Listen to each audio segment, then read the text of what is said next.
अमेरिकी फुटबॉलर पर बनने वाली ब्लॉकबस्टर फिल्म दागदार हो गई। अमेरिकी नेशनल लीग के खिलाड़ी ने फिल्म पर केस कर दिया। तफसीलात जानते हैं इस वीडियो में। साल 2009 की Hollywood blockbuster film the blind side पर एक नया तनाज़ा खड़ा हो गया है। अमेरिकी नेशनल फुटबॉल लीग के खिलाड़ी माइकल ओहर ने फिल्म के खिलाफ मुकदमा दर्ज करवाया। उनका दावा है कि तोहाई फैमिली ने कभी भी गोद नहीं लिया था, जैसा कि फिल्म में दिखाया गया। द ब्लाइंड साइड एक ऐसे सियाह फार्म लड़के की कहानी है जो यतीम खाने में रह रहा है और एक सफेद फार्म फैमिली की मदद से बड़ा खिलाड़ी बन जाता है। फिल्म की कहानी 2006 में उसी नाम से शाया होने वाली किताब से ली गई है, जिसके मुसन्निफ माइकल लुइस हैं। इस किताब में बताया गया था कि किस तरह एक नशे की आदी खातून के 13 बच्चों में से एक माइकल ओहर को सफेद फार्म तोहाई फैमिली ने गोद लिया और इस बच्चे ने कैसे तरक्की की। फिल्म में सैंड्रा बुलॉक ने ली एन तोहाई का किरदार अदा किया है, जो माइकल ओहर की सफेद फार्म माँ थी। इस फिल्म ने आलमी बॉक्स ऑफिस पर 30 करोड़ डॉलर्स का बिजनेस किया, जबकि मकामी वीडियो सेल्स में भी करोड़ों डॉलर्स कमाए। अब 37 साल खिलाड़ी माइकल ओहर ने अपने मुकदमे में दावा किया है कि शॉन और एन तोहाई ने उन्हें कभी गोद नहीं लिया था, लेकिन उनकी कामयाबी से नफा जरूर कमाया।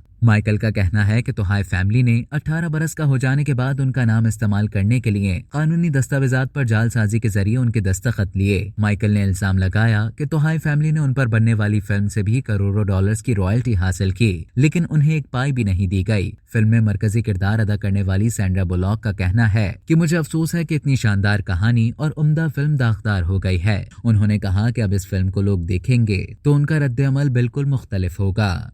अब तक के लिए इतना ही। मजीद खबरों और न्यूज़ अपडेट्स के लिए डेली जंग के YouTube चैनल को सब्सक्राइब करें और Facebook के पेज को लाइक करना ना भूलें।